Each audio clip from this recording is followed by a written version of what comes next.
As far as mucormycosis or black fungus cases in the state of Maharashtra is concerned, it is witnessing a rapid spike here. As many as 7,395 black fungus cases, out of which 644 people have died so far.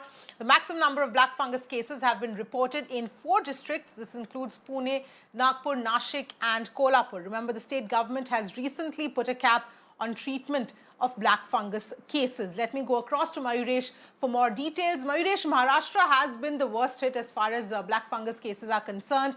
There was a proper protocol that was put into place as well.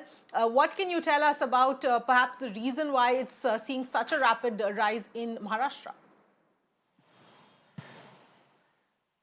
I mean, if we see that there are more than 7,000 black fungus cases which have been reported and over 600 people have lost their lives just because of this black fungus or say mucormycosis in Maharashtra. The reason is still not known. The reason was not known why the spread of this COVID is happening in a few regions only or a few districts only rapidly as compared to others.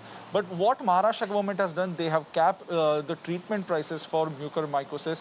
But continuously, the state government is asking for the injection which are basically required for the treatment of this black fungus, and because as we know that the center is basically distributing all these injections to the states, and the quota has been fixed by the center government.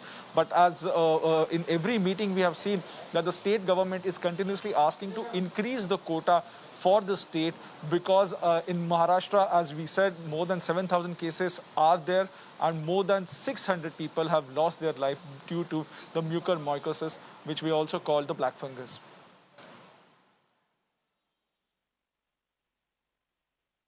All right, Mayuresh, thank you so much for joining us with those details.